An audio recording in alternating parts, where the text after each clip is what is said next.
E o pessoal que gosta muito de saber o que pode e o que não pode. Aproveitar que a pastora falou sobre isso, né? As opiniões divergem muito em relação do que pode e do que não pode. Tá, vamos falar assim. Vou falar como se fosse uma caixinha de pergunta que a gente sempre abre A gente pode fazer então. Vamos de pergunta. pergunta. Ah, ótimo, ótimo. Pergunta e a pastora fala. Sexo oral, pastora, pode? Pode. Inclusive na Bíblia fala. Vem tu, vento norte, vem tu, vento sul, e assopra no meu jardim de delícias. Ó, venha, meu amado, para o seu jardim, meu jardim, agora ele é seu. E saboreie os seus frutos. Está em Cantares, o último versículo do capítulo 4. Esse versículo fala justamente sobre isso. Olha aqui, o sopro vem de onde? Pode vir de um ar-condicionado, pode vir de um ventilador, pode vir da própria natureza. Mas o sopro, ela chama um sopro específico. O vento, aliás, né? Ela chama um sopro específico. Assopra no meu jardim de delícia. Peraí, se ele sopra com os lábios, com a boca, no jardim de delícia, já dá aquela sensação. Aí ela vai mais adiante. Venha, meu amado, para o seu jardim e saboreie os seus frutos. Isso é, obviamente, sexo oral. Ele é o início do ato sexual. E interessante uma coisa que, cientificamente, a maioria das pessoas não sabe. A maioria das mulheres, elas têm orgasmo por causa da estimulação oral primeiro. Vocês sabiam disso? Tem muita mulher que não tem orgasmo genital. Ela vai ter orgasmo oral, através do sexo oral. Quando ela chega ao ápice, que ela tem o primeiro orgasmo, ela automaticamente fica inchada, ou seja, ela fica mais apertadinha, ela fica com a genitália, né, latejando. Quando o marido penetra, o prazer dela aí vai para o segundo orgasmo, que é o melhor de todos, e também ela passa a dar mais prazer para o marido. Então, se a gente pensasse a preliminar com sexo oral, deixando a conclusão, lembra que é saborear os seus frutos, é saborear, degustar, depois completa. Gente, quando a mulher cientificamente tem um orgasmo clitoriano pelo sexo oral, quando o marido então espera só um pouquinho, que ela já acalmou um pouco e penetra, ela está latejando. Quando o marido penetra nela, ela aperta o marido. A sensação do marido e dela é extraordinária. Vamos para a segunda. Polêmica. Sexo anal. Não. Aí que é muito sério, né, gente? Porque hoje em dia fala, não está escrito na Bíblia. Peraí, é deixar o uso natural da mulher. Concorda? Peraí, o exterior do homem, o órgão genital masculino, ele é exatamente o interior da mulher. Então, o órgão, vou chamar agora aqui, tá? Vamos chamar aqui de, peraí, facão. Eu pego um facão, que simboliza o órgão genital masculino, e eu coloco dentro da mulher. Então, é um encaixe. O exterior do homem é o interior da mulher. Vou pegar de várias formas. Primeiro, vamos na primeira parte aqui. Fisiologicamente, né? Segundo a medicina. Claro, gente, que vai ter aquele médico que não tem filtro, né? Aquele profissional da saúde que vai falar, pode, por aí dentro. Não, vamos lá. Sexo anal, ele vai relaxar o ânus. Não tem cirurgia que conserta. Vai relaxar. Daqui a pouco vai ficar fácil de soltar o número 2.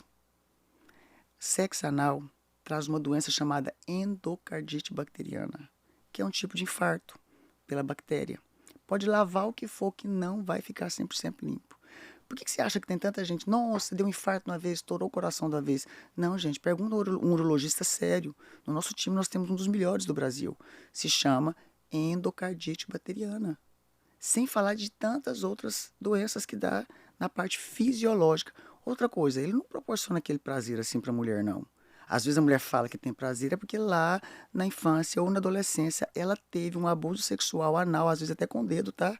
Que aí ela tem a lembrança do prazer porque do momento, por exemplo, de um tio que supria o pai. Que aí vem dentro da linha psicanalítica, que a gente estuda muito isso. Então vamos lá. Primeira coisa, fisiologicamente vai atrapalhar. Outra coisa, o ânus o homem e a mulher têm. Pênis e vagina são gêneros diferentes.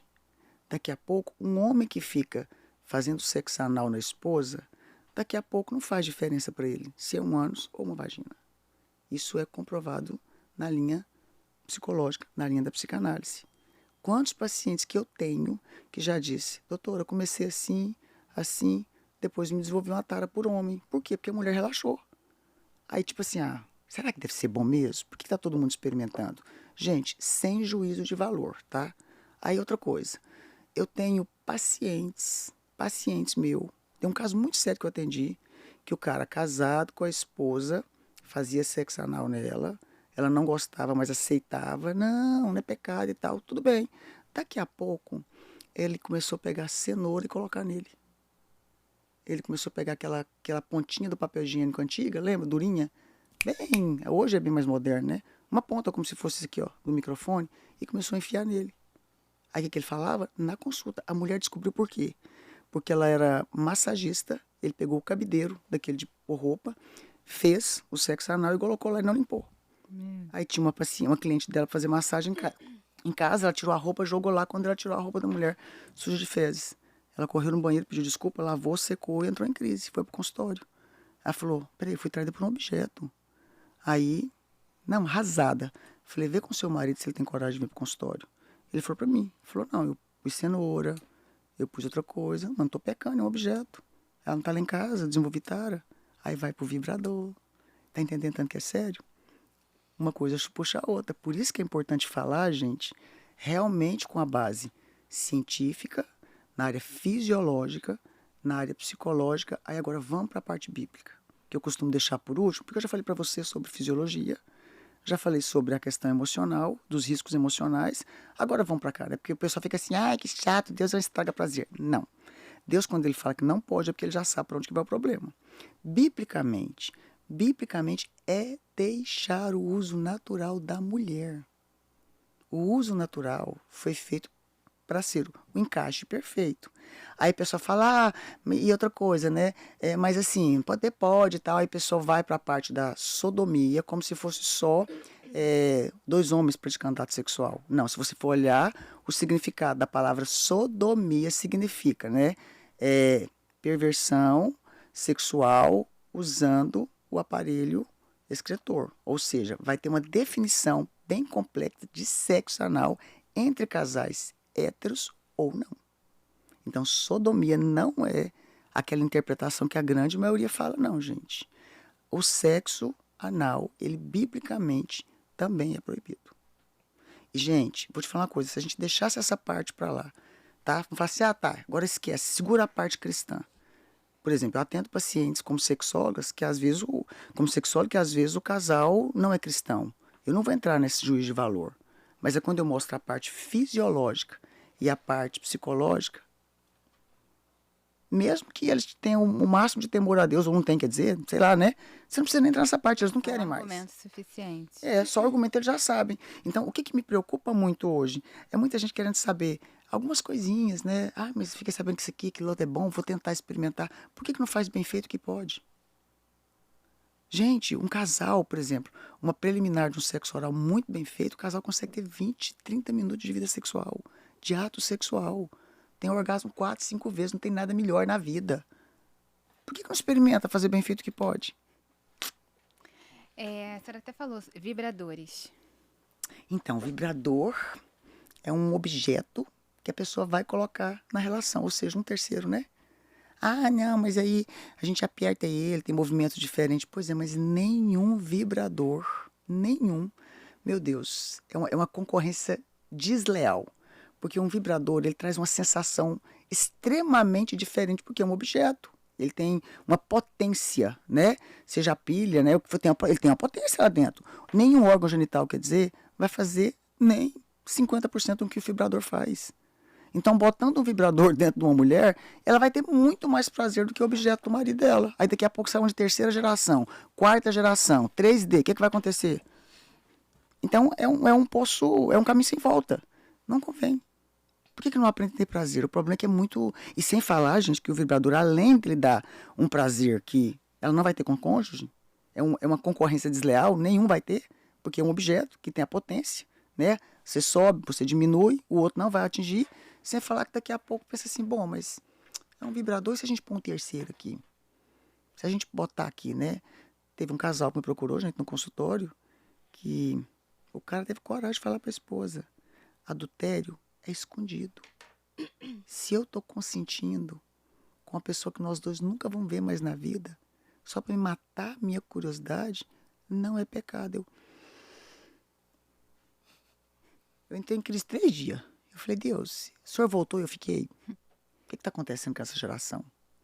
Então, é esses riscos, né? Qual o problema que a pastora mais identifica nos casais que a senhora atende em relação ao sexo? Falta de conhecimento da bênção da sexualidade para o casal. Falta de comunicação. Crença limitante. Às vezes a mulher aprendeu que ela não pode falar nada na hora do sexo. Que ela não pode dar um gemidinho na hora do sexo. Aí ela trava e, consequentemente, a vida sexual fica ruim. Talvez o marido, né, aprendeu a vida inteira religiosamente, não pode, não pode, não pode, casou, agora pode. Aprendeu a vida inteira religiosamente que sexo é para ter filho. Ele usa a esposa. Ou veio do meio secular. Qual foi o presente que o papai deu quando ele ficou rapazinho? Deu um bordel. Literalmente, gente. Eu tenho paciente meu que falou, olha, doutora, quando eu fiz 14 anos, 15 anos, meu pai me deu uma noite no bordel de presente. Aí me fala, esse cara vai saber o que é importante para tocar a esposa, para beijar a esposa, para fazer uma preliminar, para fazer uma esposa se sentir amada? Não. Então, essas questões, elas são muito complexas, porque quando se fala, às vezes fala aqui, ó, pam, superficial. Mas as pessoas não procuram aprofundar para saber qual é a dificuldade do meu cônjuge, a minha e do meu cônjuge, na sexualidade. E outra coisa, gente, 80% das mulheres tiveram abuso sexual. E a parte do abuso sexual, o que acontece? Ela deixa a pessoa ou travada sexualmente, tá? Fria sexualmente, ou deixa ela compulsiva pelo sexo, né? Ou ela pode ir para a área de querer só reproduzir. Gente, são 5 linhas que mais puxam a questão de quem foi abusada sexualmente. Por exemplo, a mulher que foi abusada, depende da cena, vai lembrar como foi o abuso. Ela vai ter nojo da vida sexual. Se ela foi abusada oralmente, ela vai ter nojo da vômito. Se ela foi abusada, se foi anal, pode ser que ela tenha um nojo e uma porcentagem do prazer. Por quê? Porque até mesmo o abuso, ela tem uma linha pequenininha de prazer, porque é zona erógena, e tem a linha, claro, da dor. Só que se esse abusador supriu um papel que o pai não supriu, entendeu? Supriu um afeto que ela não teve, ela vai gostar. Aí ela vai para a compulsão sexual. Então, uma das coisas, 80% das mulheres foram abusadas, isso que falam, tá? E 60% dos homens. Aí você fala, não, essa estatística não existe. Alto, não, pra gente de consultório, a gente sabe que é essa. Por quê? Porque na hora da anamnese. Porque na hora de você conversar com o cliente, de você tratar os dois. Eu me lembro de um casal que eu comecei a cuidar deles. A mulher não gostava de sexo de jeito nenhum, não gostava, difícil e tal. E ela reclamava demais. Resumindo, ela foi abusada sexualmente. Então ela se travava. E o marido, ele era compulsivo por sexo. Queria todo dia, toda hora, só que eu comecei a perceber algumas coisinhas diferentes. Aí eu faço umas perguntas, né, que são assim, bem da linha pra gente avaliar o casal sem que eles saibam. Eu falei pra ela, você só teve seu marido na vida sexual? Só. O outro foi abuso. Foi o meu tio. Falei, ok. Deve doer, né? Emocionalmente. Beleza, tá. Chorou um pouquinho. Eu falei, então você não sabe, né? O tempo que é a vida sexual, o tempo que é um ato sexual. Aí ela, não. Eu falei, dá pra você contar pra mim? Quanto tempo vocês conseguem fazer o dia que você gosta? Ela falou, raro. Tá, mas então tenta pôr um dia que você vai gostar. Conta pra mim. Mas não conta pra ele, não. Não era 2 minutos. Nossa. Não era 2 minutos. Aí fui conversar com ele. E aí? Me conta as suas queixas. Não gosta. Você prepara ela? Resumindo, não preparava a esposa. Cresceu a vida inteira, foi abusado. Aí foi abusado sexualmente e ele tinha que provar pra ele que ele era o quê? Macho. Entendeu? Então eu já chegava aqui arrancando a roupa e já ia pra cima dela. Detalhe, ele tinha vários casos. Aí eu virei pra mulher e falei assim, peraí, ele tem uma amante ou ele pega só mulher de programa? Não. Só mulher de programa, ou ele flerta. Canta todas as mulheres da igreja, né? Tava tentando ficar na igreja, não conseguia. Canta funcionário, canta a cidade inteira, sabe que ele é um garanhão. Falei, pois é aquele cantador que não pega ninguém. Então o boato que eu sou macho, tem que correr na rua, mas eu não dou conta, nem da minha. Por isso que eu traio. Aí, fiz a minha avaliação, não falei nada pra ela, sentei ele. Eu falei assim, como é que é conquistar várias mulheres, mas não dá conta de nenhuma? Aí fui conversando com ele disparou num choro. Eu falei, meu filho, Como é que a senhora sabe que eu só dou durante esse pouquinho? Eu falei, bom, eu pedi a sua esposa para avaliar para mim, mas nem precisava, porque se o cara quer conquistar o mundo inteiro mostrando que ele é o cara, não consegue nem a dele. Você tem ejaculação precoce. Aí eu falei, vamos tratar diferente? Aí nós tratamos ele, tratamos ela psicologicamente, ela contou toda a questão do abuso para ele compartilhou depois com ela e ele precisou, gente, de entrar com medicação. Por quê? Porque ele não conseguia segurar. Ele ficava tão ansioso, que ele tinha que ser macho, que ele tinha que dar conta, que acabava. Então tem toda uma questão, meninas, que é maravilhoso quando você procura um especialista da área. Ainda mais que você pode casar ciência e Bíblia. É libertador. Libertador.